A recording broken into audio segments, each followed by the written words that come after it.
thank you so much for joining us today for our great reopening webinar. My name is Randy Jocelyn, and I'm one of the moderators here from Gateway Ticketing that will be conducting our webinar today. I'm broadcasting live from my parents' house in slightly overcast Orange County, California. So you're looking at a slightly different view here. Hopefully there won't be any technical challenges today, but my team that is located in Pennsylvania have quite the thunderstorm rolling through. So if you're joining us from Pennsylvania, hang on tight. It sounds like it's going to be a rough ride here for a little bit. But really excited to be here today. I'm going to share my screen in a moment, and we will get started with our webinar and our discussion. Just 1 second here. My PowerPoint screen will pop up, and of course, I'm going to bounce it around a little bit. Because I'm not at my regular desk, there's typically some little challenges today. So today I'm on a different camera with a different monitor next to me. So you might see me look way to the right as I'm trying to go through some of the chat discussions today. So if you have been on our webinars before, you will know that that's probably what's happening, because we like to have quite the chat conversations happening during our discussions. So welcome to our webinar. We're going to record this for everybody. So if you do have to get disconnected or something happens, we will have this recorded for y'all. You are an integral part of our Gateway Ticketing community, our webinar community. I'm looking at the list here. There's a lot of friends, a lot of people that we've seen that have been on this journey with us for a little over a year now, as we are rolling out 14 months of being in this post-COVID world where everything's different, and I have some examples of that today.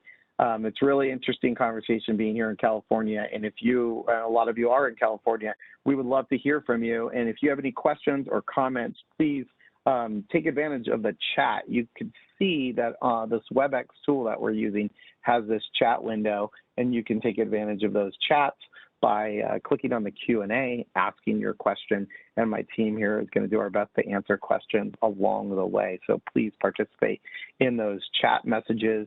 When we kind of go back and forth and we're talking, you also might want to hide some of the panelists with the videos off.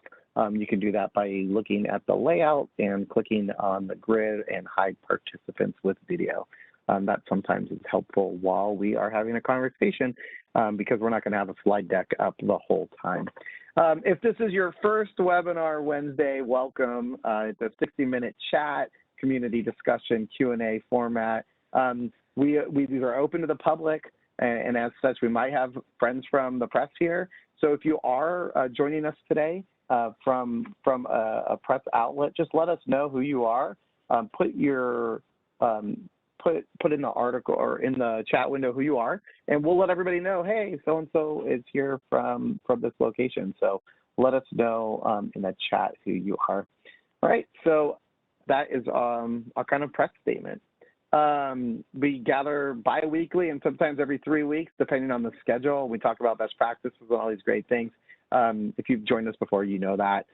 Nothing's really off limits, so we can talk about anything you'd like. But today we're going to talk about reopening experiences mainly around California and some other regions.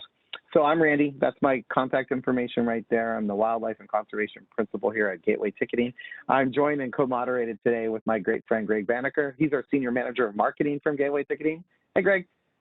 I have a great friend, Daniel Stewart, is joining us today to share the reopening experience that he's been going through. Daniel is the Director of Guest Experience at the Natural History Museums of Los Angeles County. So that means it's not just one museum, Daniel, that you are the Director of Guest Experience for, but it's actually three. The Natural History Museum of Los Angeles County, an amazing, amazing location. The world famous La Brea Tar Pits, a place that if you were from California, in fact, Daniel, you could just say hello. Hi, Daniel, how are you doing? Hello, nice to join you all. I was going to say, if you were born and raised in California, you took I don't know, maybe an annual trek up to the La Brea Tar Pits. It's a place that I remember going to as a very small little kid, and it's just a great location. If you've never been there, it's right there in the heart of Los Angeles. definitely worth checking out. And there's a third museum, the William Hart Museum, which I know we'll talk a little bit about too. So Daniel, thank you for joining us. We'll chat with you momentarily after we go through our industry update. We also have Bill. Bill is behind the scenes, but he's right here in front. He's got his headphones on. Bill's going to help us out with any Q&A, any questions, any technical issues. Bill is going to be able to hop on and help us out.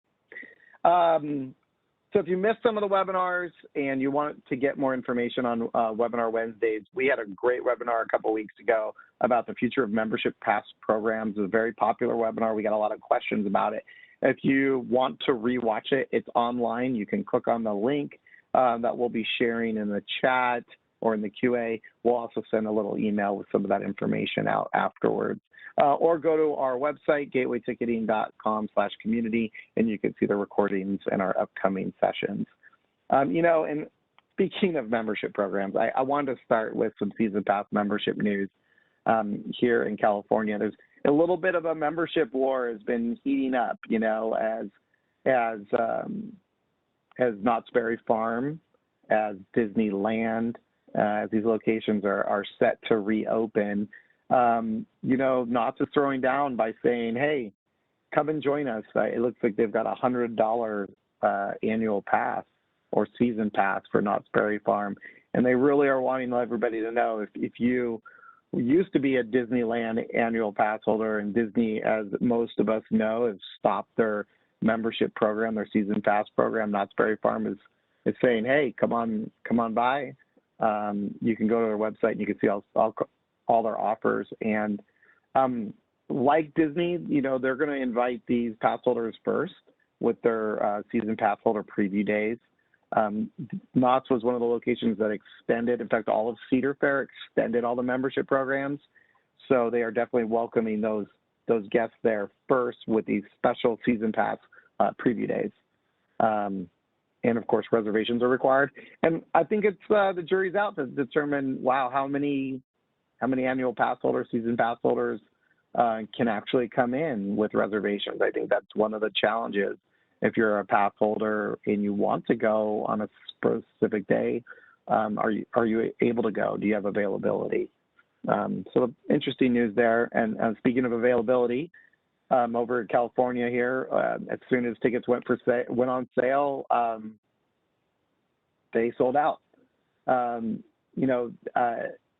The people in California, they like their theme parks. And actually, I'm going to go off script a little bit, Daniel, because you and I had a little bit of a chat about this. Daniel, you're born and raised in Orange County. You're a California native, right? Yep. Yeah, and I would say for those of us that everybody loves theme parks, everybody loves attractions. But if you are from Southern California, like this is in the DNA. And I was commenting, Daniel, you and I were chatting that when I know a lot of people on my Facebook feed and my local friend networks that as soon as these tickets went on sale, they went and waited in virtual lines for these tickets. Some of them waiting hours and hours. And then when they got tickets, it was like, hallelujah, I got tickets. And they were super excited. And these are not my theme park Facebook friends. These are just my regular Orange County friends. And I'm just curious, are you seeing the same thing? There's quite a buzz of folks in this area that are just cannot wait to get back. Are you seeing the same thing? Yeah, I really am. And, obviously Disney is the big one. And a lot of people who work for me or with me were, waiting for Disney to open those and did that kind of, I think 4 hours, 5 hours in that virtual queue or longer to get those Disney tickets. So yeah, it certainly is something that my family and friends have been sort of waiting for. And, it's been, particularly in California, we haven't had much open for the last 13 or 14 months. Other places I know obviously have reopened some in periods of time, but I think here it's been such a long time that people are so eager and anxious to have that opportunity to go back to some of these places they love and grew up going to consistently. Yeah, and I was used to work at the Aquarium of the Pacific in Long Beach, and I think you started working there in your early 20s. And so everybody knows, Daniel, you've been at the Natural History Museum for 14, 15 years, I think. Yeah, 14 years, right? Yeah, just past 14 years. Yeah. So, and then before that, you were at Aquarium of the Pacific. I was talking to our friend John Rouse over there at the Aquarium Pacific. He said, Randy, we've never been so busy. He said that we could sell, 10,000 tickets right now. And I think that pent up demand and that excitement to go out and to participate and to just do what we like to do. And the Natural History Museum of Los Angeles has some of the best dioramas I've ever seen. And to just be at that museum, walk around and experience those, that's absolutely something that I'm trying to find time to do on this trip while I'm visiting California. So I don't think I'm the exception. I think I'm the norm. Yeah, I think so. I think people are eager to get back to normalcy, and also, yeah, these places they grew up loving, the experiences they've loved with family, and having that opportunity. And yeah, they haven't been able to do much for 14 months. So though, unfortunately, obviously, many have faced economic challenges, others also have money that they want to spend, that they have to spend, and want to get those experiences. So Yeah. Yeah, and I think maybe they're going to get used to. We have so many great questions coming in already. Harry's asking, do you think reservations are here to stay? Will you get discounts of vaccinated guests, is what Isaac says. So we have a lot of conversations that I can't wait to have with you, because I think some of I'm going to actually, well, I'm not going to jump slides. You'll see it. But I'm so surprised. I think reservations are becoming so normal. They're normalized here. I think it's what I've noticed coming from Tennessee to California is more so in California, like this is probably just the way of life for some time, that you're going to be used to weekend tickets selling out. You're going to be used to like reserving different things. I remember, Daniel, you guys actually pre-sold parking, which is not something that you used to have to do, but that's a reservation that I would say years ago, you probably would never even thought about selling reserved parking slots, but now it's part of something you have to consider, right? yeah, we did in the past just because it was hard to maximize the amount of people you could get in there, right? Because we couldn't predict how long someone would stay, and making sure you had that space available for that guest, and everyone's late, particularly in California, so you couldn't count on them arriving when they have a 10 a.m. reservation at 10 a.m. So we didn't do it in the past, but with the reduced capacity, there's a couple of factors. Is one, we knew we could accommodate all those guests. And the second is we wanted them to park and pay us for our parking and be closer, and give that revenue to us, as opposed to whether it's a natural history museum where it's the park, expo park run by the state, or whether it's LACMA or some other museum at the Tar Pits area. We wanted to have that opportunity to get that revenue as well. So it's something we did for this first couple launches. We're not planning, as we increase capacity, to do that some more, but I think we're open to seeing how maybe for members they have an opportunity to buy parking to guarantee themselves parking in our lot, how we might be able to do a hybrid to both maximize the experience, but also, again, to make sure we're getting some of that revenue. Yeah, and Very nice of you. Randy, I was going to chime in. I was having a discussion about the Philadelphia Phillies, so that's our local team here at Gateway, and they are pre-selling parking now, which they've never done before. It's only been show up and use a credit card or pay cash, depending on the lot. And also, they're giving a discount if you pre-purchase it. So it's a way to lock in that revenue and then the incentive of the discount to get even more people to purchase parking.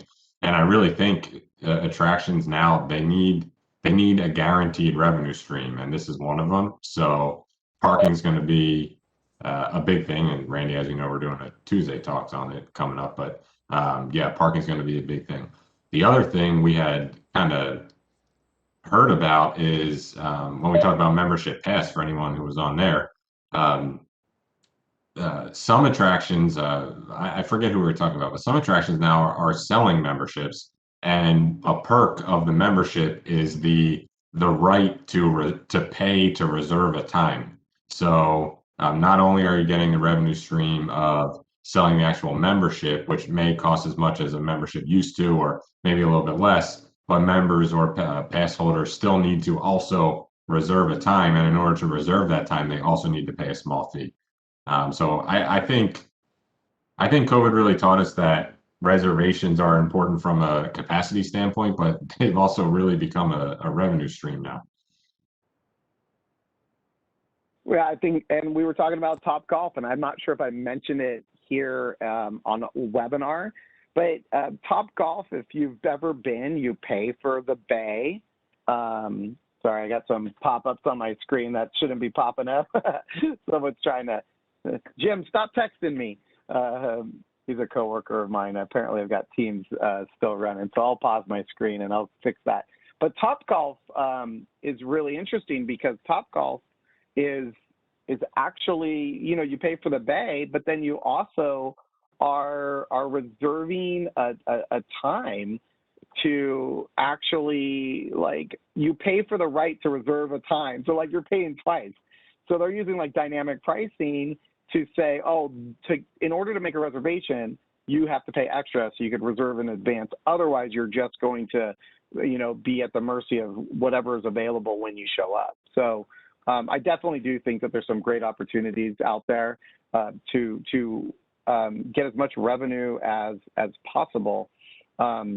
And I think we're going to talk about our friend Diana Vega, who's at Zoo Miami, in a bit too, Daniel, because you and I had a conversation with her earlier today, and we were preparing for this chat.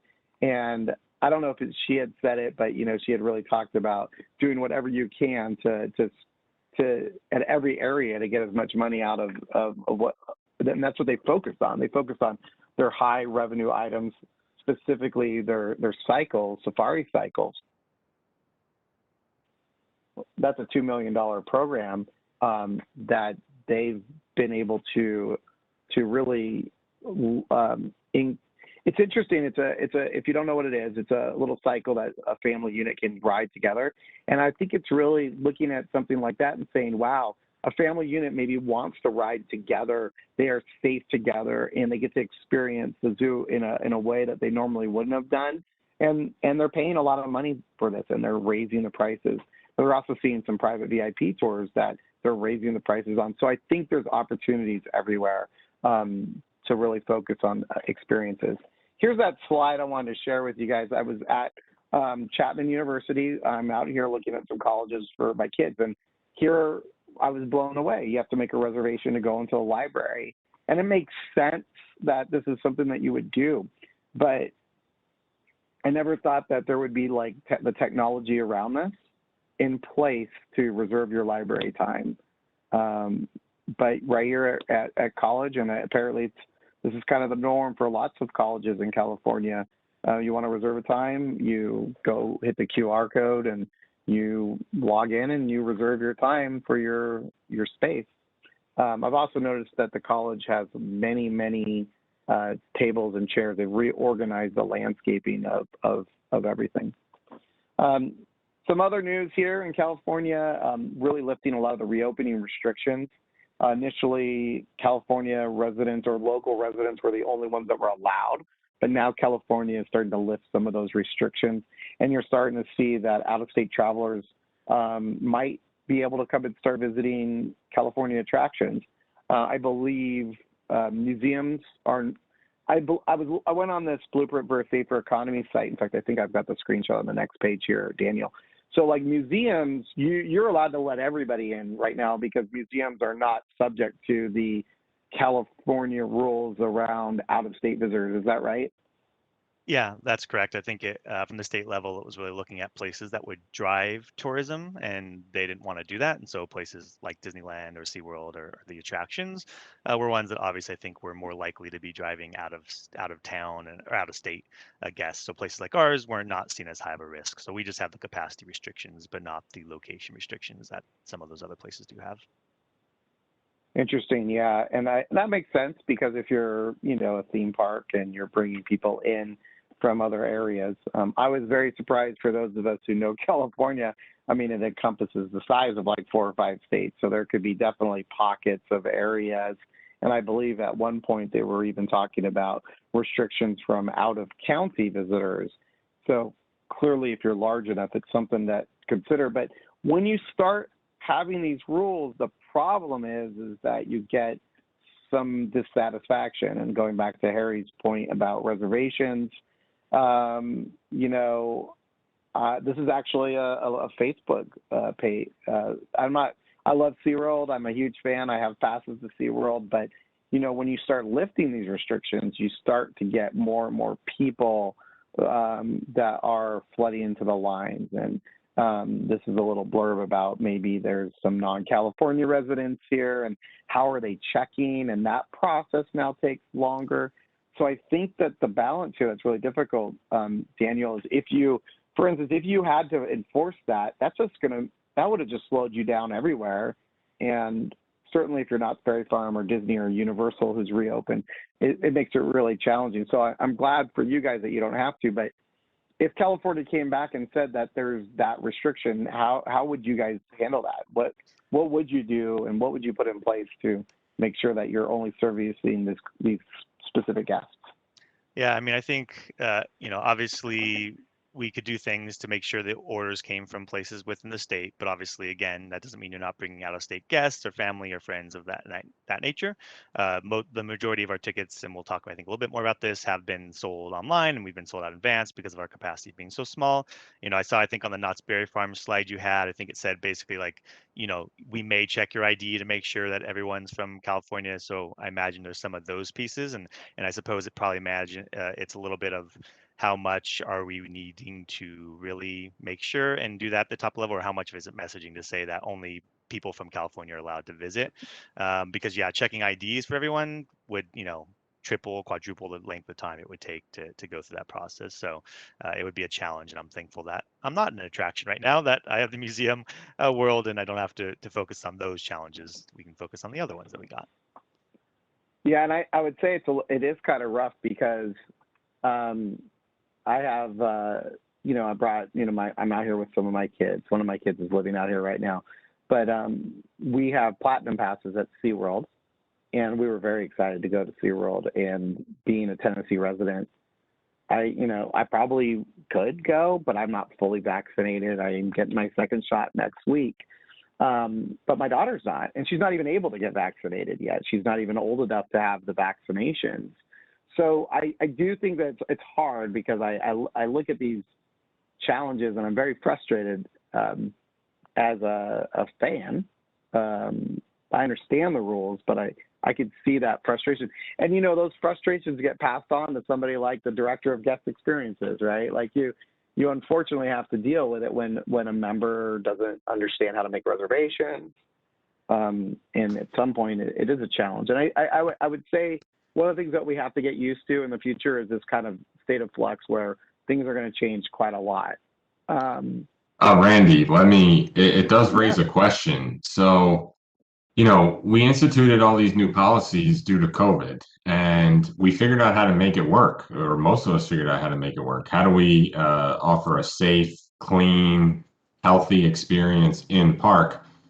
And how do we do that with less staff members? Because most of us let people go and probably still haven't rehired or just in the process of rehiring back up to any sort of numbers that we used to have. But now guests are actually starting to come back. We still need to maintain limited capacity. We still need to have all those cleanliness, safety, and security measures, but they're starting to come back in higher numbers, and we might not have the staff to support it. So like Daniel, it's kind of a loaded question, but how do you deliver the guest experience that your guests are used to from a year and a half ago when everything has changed? Yeah, and I think there's good and bad aspects, right, to not having really been open for more than a year. The bad is obviously there's such a long time, particularly for members to be away from us, to not really see the support and what they're supporting. But I think the good side is they are just eager to get back into our facilities, right? They're eager to see the dinosaur hall. They're eager to see the tar pool at Tar Pits and some of the park pits and that kind of stuff. So I think from that perspective, people are just really eager and excited to be back. And because we have such a small capacity, they're able to go on a weekend day when they're able to go as a family. And as long as they're able to get tickets, of course, they really are getting an experience that they wouldn't normally get on a day like that, right? So it's, they would walk around the museum and see very few people around. The flip side is there's not as much staff, like you said, Greg. So we're not doing some of the sort of interpretation and engagement that we would normally have done. But they're able to still see the sort of exhibitions. We've found ways to make a lot of our touchables and interactives still online. So they're still able to have that kind of experience. And I think, we've done some surveys of our guests and they've overwhelmingly shown that they really appreciate both the measures we've done to keep them safe and just the experience itself. So I think obviously as we move forward in time, we're in the process of expanding our days that we're open and our capacity. We need to increase our staffing, both from our guest relations teams and also our education team. But I think right now they're just so happy to be there having that experience and having it in a way that they really never did have before, in lots of good ways, some bad ways, but lots of good ways. So I think that's been something that's really been good for us. I think you're right when you say, or I know you're right when you say, guests have adjusted their expectations to a certain extent. I'm just thinking, so my wife and I have recently started going back out to eat, and we're hitting up many of the restaurants that we have always loved and seriously haven't been to for at least a year. And it's different. The service is slower. Sometimes we can't sit down at all because they have 10 tables instead of 30, and they're just booked. But we've just kind of come to expect that eating out just right now isn't going to be what it used to be, and just trying to appreciate the fact that we are, sitting out in nice weather, having a beer, eating a meal that's better than what we make at home, and just enjoying ourselves. Yeah, I would say that's everything here, right?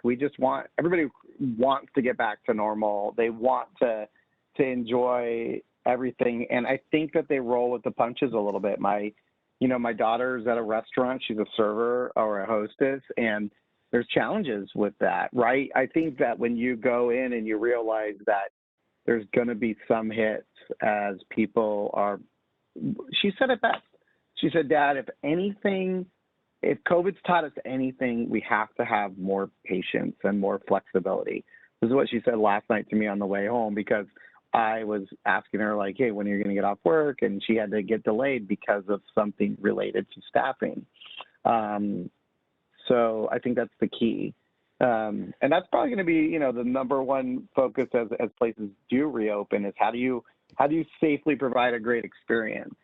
And we're going to see technology advances. I love this Space Pass at Yas Island. I think these are the types of things that I'm willing to let you do with me. Facial recognition is here. It's on our phones. We're using it all the time. In fact, it's getting better. Here is an article, if you don't know this, but in the new 14.5 update, Apple's figuring out better ways to get around the masks and the facial recognition so that there can be some approvals if you're wearing an Apple Watch. Of course, it's all Apple software. Samsung devices, are using the iris scanners. So I would expect we're going to start to see these things that are going to help us out with guest safety going forward. Another huge one about guest safety and about trying to be accessible is, this is a new article that just came out, I believe it was yesterday. This is a Washington Post article. China's going to recognize vaccination records as part of their vaccine passport or their QR health code. So we talked about this like a year ago. So if you all know this, you should know that in China to do any kind of traveling around or to go into certain restaurants, you had to have a health safety code, a health code. It was a QR code on your device. And if you were contact traced to have COVID, of course, you couldn't access certain areas. But now we're starting to see that vaccination records are going to be able to be added to your health code for those folks that are looking to travel to areas like China and to participate. There's still some extremely rigid rules in China. You have to quarantine for 2 weeks at a government facility, by the way, according to this article. And it's not guaranteed, and there's two types of tests, but at least it's something to consider, that we're going to start to see this concept of health vaccine passports maybe being into some global network where they're going to look at other areas' vaccination records. There's a lot of rules in California, actually, Daniel. I was reading on that reopening safety guidelines that you can go from like right now, a museum can go from a 25% capacity to 75 if those 75% are all COVID clear.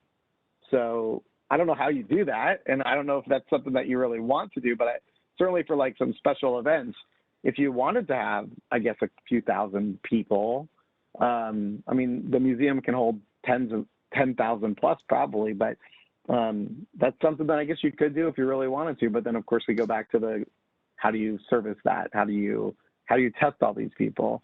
You guys haven't talked about vaccine records or anything like a QR code yet, have you? No, we haven't. One of the things we've been, and our president and our exec staff have been very clear about, we want to reopen for lots of reasons. One of which is, we are a county facility, we have a mission, and we want to really be a community resource, right? We are of LA County. It's very specific that's, Natural History Museums of Los Angeles County. And so we want to be that sort of place that people can go to and be accessible. So it's the same reason why we would never make 100% everything online, and we will take cash still and have safety measures to make that safe for everyone. But we want to be accessible for as many people as possible. It's one of our key things. So, it's obviously a challenge as we look to make sure we're keeping people safe and doing that, but I don't think it's something we would look at. We would still stick to the, using the safety measures of physical distancing and, contactless transactions and all those types of things to help keep people safe, as opposed to, I think, implementing something like that. Yeah, great information. And I would say also being flexible. And speaking of being flexible, this one struck me that here at Tokyo Disney Parks, also they're going to be limiting actually, this is an older article. I apologize. Wait. Oh, yeah, no. This was a new article. Sorry, guys. This was from 2 days ago. They had set up a 2-week period of time where they're dropping their attendance from 20 to 5. And, I mean, this would be a challenge, but certainly they had local guidelines that required them to lower attendance. And this is another reason, going back to Harry, his comments about reservations, are they here to stay? I think they're going to be here to stay for this foreseeable future, because you might have to make changes like this within a reservation window where, like Daniel, if you were forced to lower your attendance, right? Like if you had, you were forced for whatever reason to either close or lower your attendance, if you could safely probably lower your attendance, that's probably the better option. At some point, of course, depends on what that percentage is. But at least with reservations, you have the opportunity to select people based on when they purchased. Maybe first in gets to stay, the last reserve don't, or any number of ways. The businessman in me says by price, but you're probably not going to do that as a county organization. But that's one of the reasons I think reservations might be here to stay. So what kind of communications have you had with your customers in preparation for visits? How are you using that reservation data that you hadn't used previously now that you have it?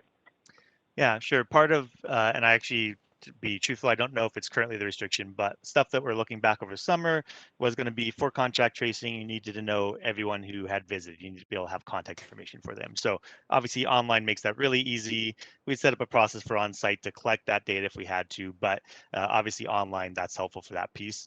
But additionally, yeah, to build a message, any kind of particular things like the safety measures, we were temperature scanning when we opened the outdoor portions from August through maybe, I guess, end of November. And for a variety of reasons, it just didn't work for our areas. We had to do outdoor. We couldn't get devices that were working. We didn't want to do the handheld forehead ones and put our staff members that close to guests. And again, being a science institution, we really feel strongly that temperatures can help you find someone who has sickness, but the vast majority of the spread of COVID was from asymptomatic people, right? So putting our people in that sort of situation wasn't something we felt too comfortable with, and it wasn't really to us feeling like it was supporting that kind of safety measures. So it allowed us to, when person reserves tickets, to sort of reinforce, if you have a temperature, stay home, call us, email us, we'll reschedule your visit without an issue.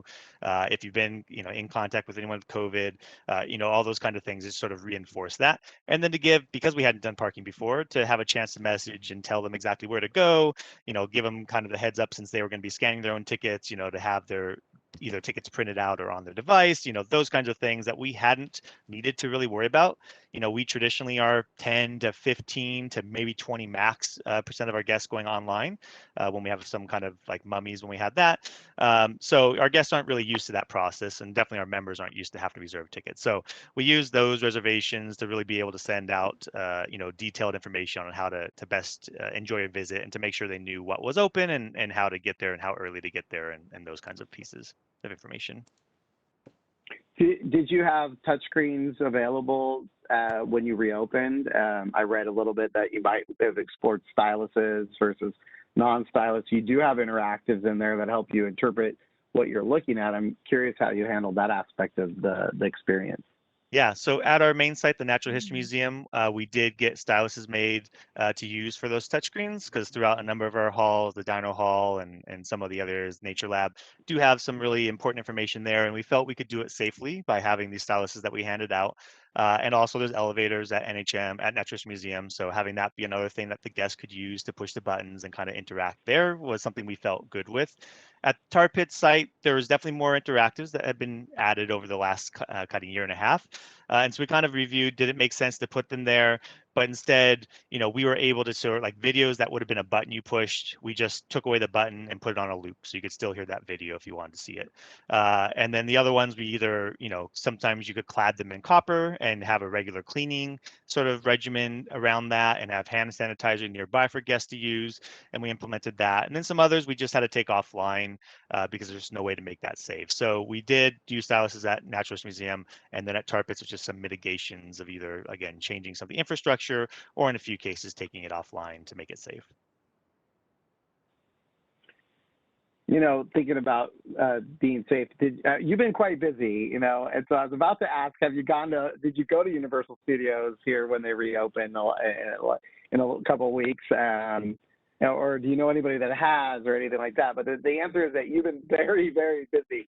So during all this, so everybody, I want to congratulate Daniel for a moment. Like, he and his wife has welcomed a little dude to their life. Felix was born, I think, 6 weeks ago. Is that right? Over 6 weeks. Yep, just over 6 weeks ago. So, add that just to the variable of reopening indoors and all those pieces and challenges. And luckily, I have a great team that was working hard on this and took up all the things we needed to do while I was on my couple-week leave. But yeah, so adding that in, I haven't gone and experienced much other than lots of crying baby and feedings and not much sleep. So from that perspective, I've done that. I do have some people and coworkers who've done before Disney opened, when they're doing some of those outdoor, they kind of had that experience. So I know a couple people who did that. But I have not myself gotten a chance to do any of that. Well, I mean, you have to take it easy, and obviously you also want to keep everybody safe during this time period. And the reason I was thinking about it, I was thinking about the safety measures that have been put in place. And as we have some mutual friends that are over at Universal Studios Hollywood that has reopened, and I had an opportunity to go down to Orlando.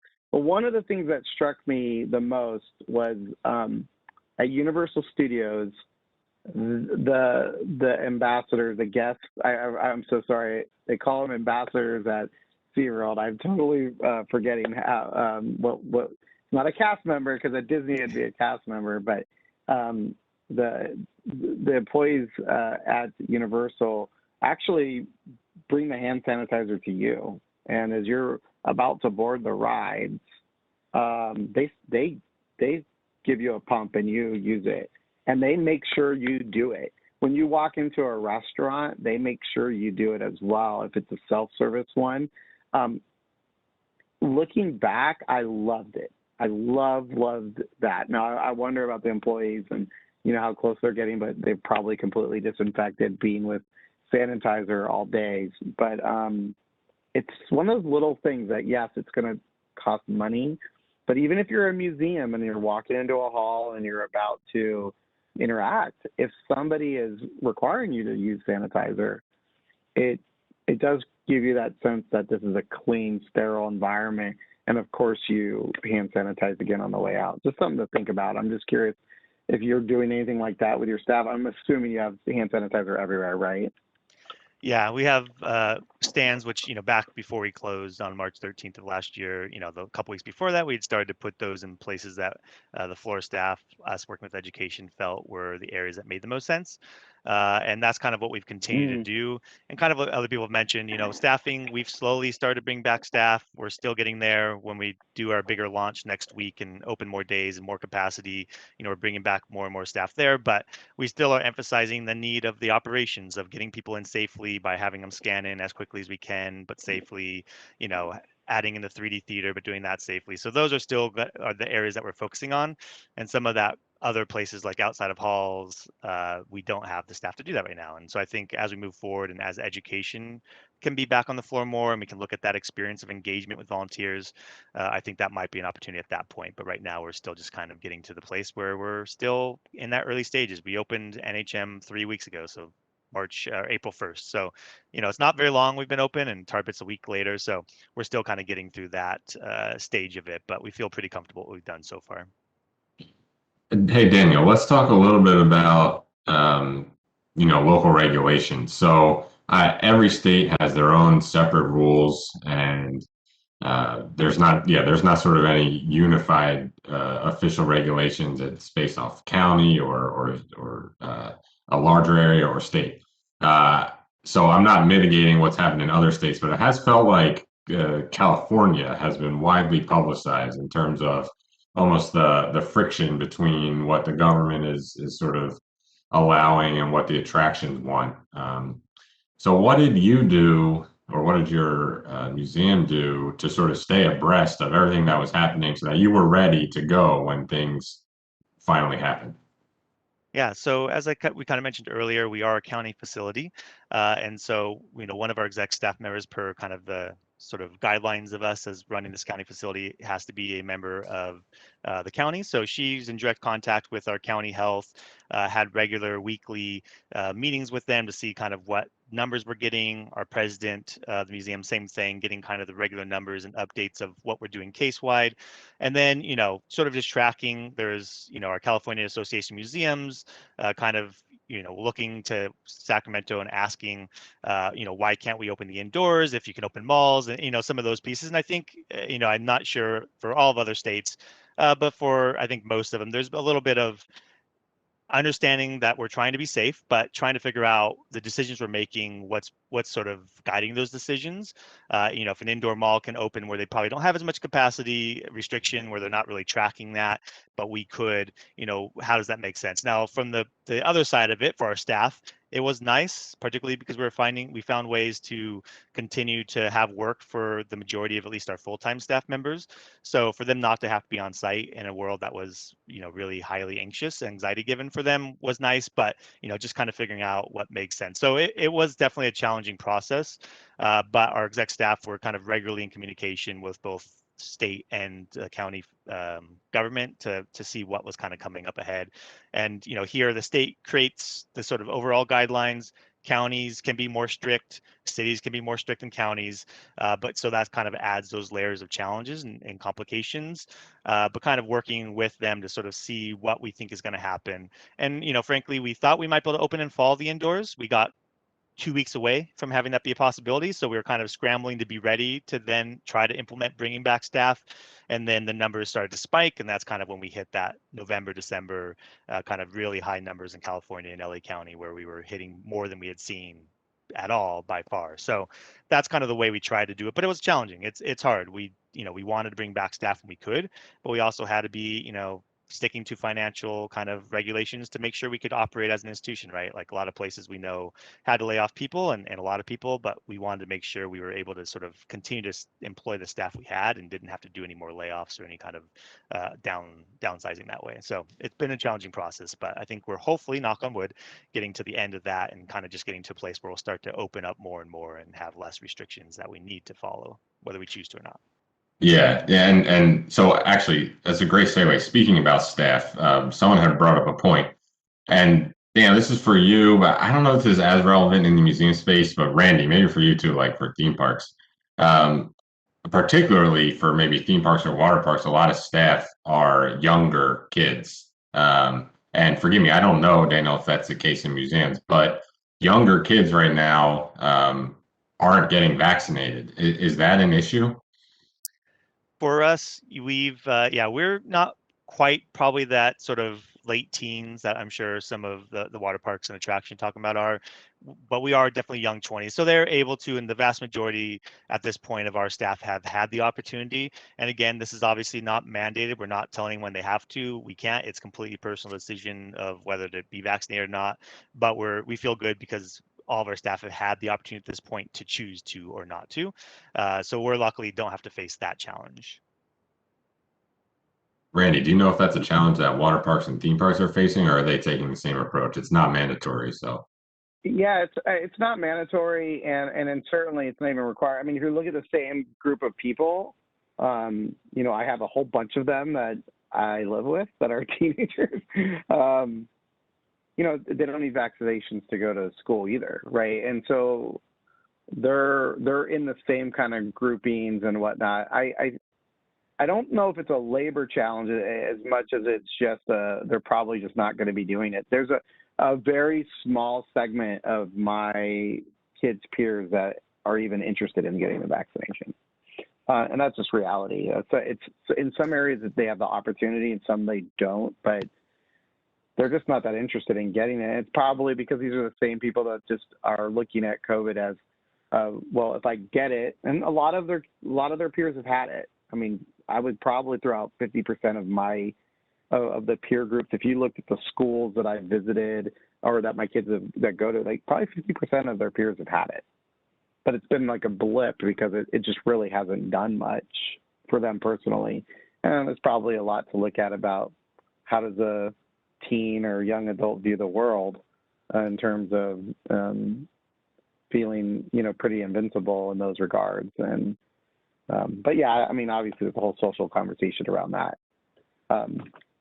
But the flip side of it is that I would say where it hurts museums a lot, Daniel, and you talk about not having interpreters and the halls, and even if you did open up and allow that, who's going to come into those roles? What volunteers that maybe are more senior are going to come back and fill those positions? And I think that's an area where maybe museums are going to see a little bit of a challenge as they continue to reopen to protect that group of people that probably wants to be a little bit more protected, you know, as they begin volunteering or working. Yeah, it's definitely something in the next, you know, the reason we don't have education on the floor is because we don't want to encourage groups of people outside of households to, you know, kind of be together in close areas. So as we move forward, I imagine this summer, that's when our volunteer sort of coordinators are going to start to look at what volunteers want to come back, feel comfortable coming back, and yeah, what's that experience like? But it'll definitely be something that will be different than it was a year plus ago. You know, I'm going to talk to all the operators that are on, and we have a whole bunch of them. And we have a great question I want to get to about that Isaac posted. But from the operator's perspective, you and I had a nice chat this morning, and we were talking about what the cadence of your job looks like. You know, and clearly you're in charge of the guest experience.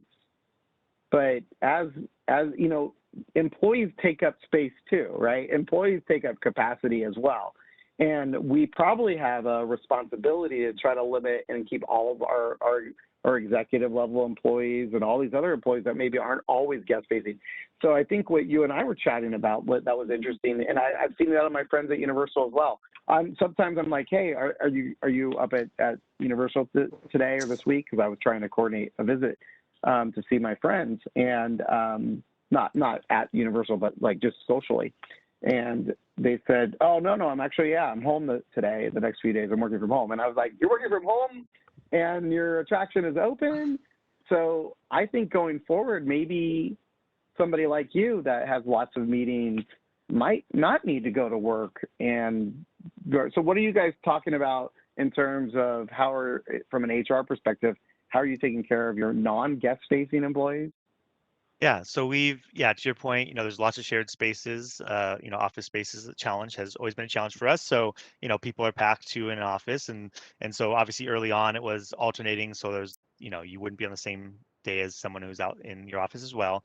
And then as the restrictions have gone forward and we're kind of getting to a little more hopefully comfortable world, I think there's a lot of conversations we're having about, what is the ability to work from home. As we were talking, Randy, I am in meetings a good portion of my days back even in the old world. So I would be on the floor for little periods of time, obviously walking to my office and from meeting to meeting. And sometimes, for periods of time, I'd get a break to walk around, but I wasn't really engaging. And, as we said, I live in Orange County, so it's like an hour plus commute each way. So, for 2.5 hours of commute, I can actually get work done. So in my world, it'd be great if I can 2 or 3 days work from home, do meetings and office work and prioritize that.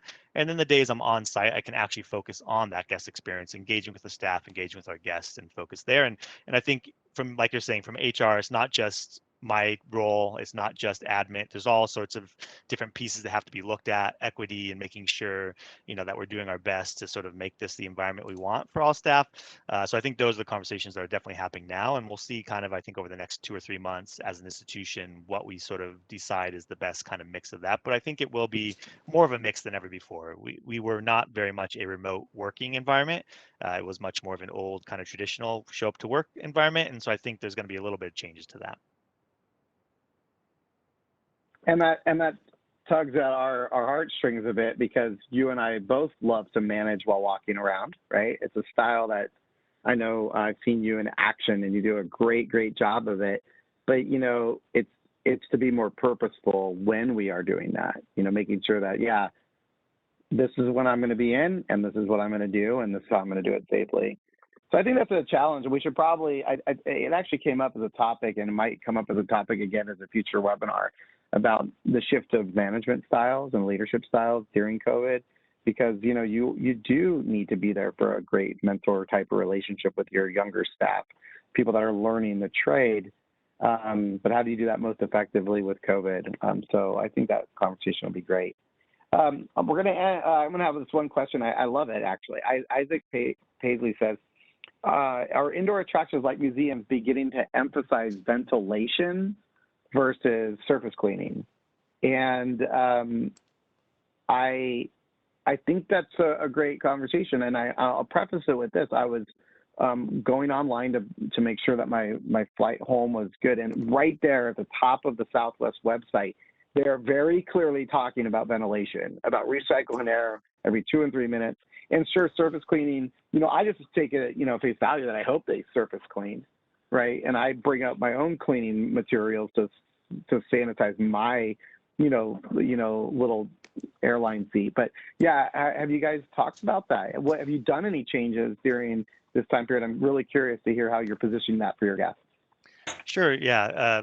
Ventilation has been from the beginning something that we were certainly looking at. There's definitely regulations that have been around that, both sites really, but particularly NHM, Natural History Museum, it's an old site. Just air conditioning, HVAC was always been a challenge because of how old that building is. And so those are definitely pieces that our operations team focused on early to make sure that the ventilation, outdoor, kind of the exchange of, outdoor air to indoor air and all those kind of pieces were meeting and exceeding the regulations whenever we could. The sort of surface areas we've continued to treat, even though I agree with what you put in there, Isaac, it's seeming, the data is coming out that that's less the sort of challenge or less the way it's been transmitted. But I think we're still approaching it as, again, it's just a nice and not too hard of a thing for us to do, right? To have our housekeeping staff go through regularly every hour, every couple of hours in certain areas to sanitize areas and surfaces, that's not too difficult of a thing. And so why not do that? It's probably better, regardless of COVID, it's probably a good thing to do anyway, right? To have any areas that people touch a lot, to just sort of have that opportunity. So we're still continuing to do that as a piece, but I think, as we move forward, we'll see if there needs to be changes. But again, I think it's like the temperature scan. If it works for us and we can do it operationally and it makes sense and it helps even a little bit, we should go ahead and do it. So that's kind of the way we've been approaching it. And I'll go back to what I say about Universal. I love it. As a guest that goes in, I love it.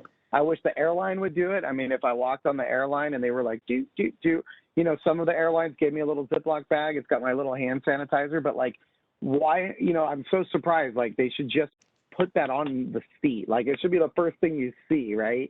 They shouldn't hand it to you like later during the service. Like, when you go into the airline, it should be on your seat. It should be like, hey, look, we're cleaning for you, but we're giving you the tools, right? And I think that when I see people that are cleaning, it just makes me feel better. It just shows that everyone cares, you know, and there's the invisible things, of course, that Isaac's mentioning as well. So it's definitely great. We can never do too much, and I think that's here to stay as well. Reservations are here to stay, I think, Carrie. I think cleaning is here to stay. Hand sanitizer is here to stay as well. Hey, Daniel, I put your contact information back up. This guy doesn't look like you, though. Here, this picture does not look like you. You've COVID's changed a lot of things, right? Yeah. Including your family. So from Gateway Ticketing, our community, to you, thank you so much for joining us today. Congratulations on the birth of Felix. You've been a great friend, and I really appreciate you joining us today. If people want to reach out to you, I'm assuming they could just hit you up with that email right there. Definitely. So that'll be great. I have one other slide. I told you all that I'd be looking at this. You know, I'm here at my parents' house, and my parents don't have like an extra monitor, so I'm like looking at a big screen TV that I plugged in. That's why I look so ridiculous as I'm going over here. I just wanted to throw up this last slide, letting everybody know. Oh my gosh, sorry everyone. That you know, a little bit more about your location. You can go visit nhm.org. You can go and visit the museum. Tickets are temporarily sold out because the next wave is going to become available. We didn't even talk about this, but you've been open since April 1st. At the NHM, La Brea Tar Pits was opened a week later, and you are shifting to Wednesday to Sunday because you originally were open Thursday to Sunday with the reduced hours. Now you're going to move to Wednesday to Sunday, and more tickets are going to be available tomorrow morning. So if you are, did I have my dates right? I think, yeah. So yeah, go to your website and get some tickets. Everybody, if you want more information about us, there's a great little website link there. You can sign up for our newsletter. And I want to do something I probably should have devoted more time, but a quick shout out to our friends at Knoebels. They're about to reopen as well on April 24th. This is a Pennsylvania, you know, it's a great location. It's a very family-friendly environment, but they became certified. They're a certified autism center designation, and I thought that was really super awesome that they've been spending their time making their park better for all. They've got an Autism Awareness Day coming up. So quick shout out, not just to the NHM, but also to our friends at Knoebels about awesome stuff that they are doing. So anybody, that's it for us. Thank you so much for joining us today, everyone.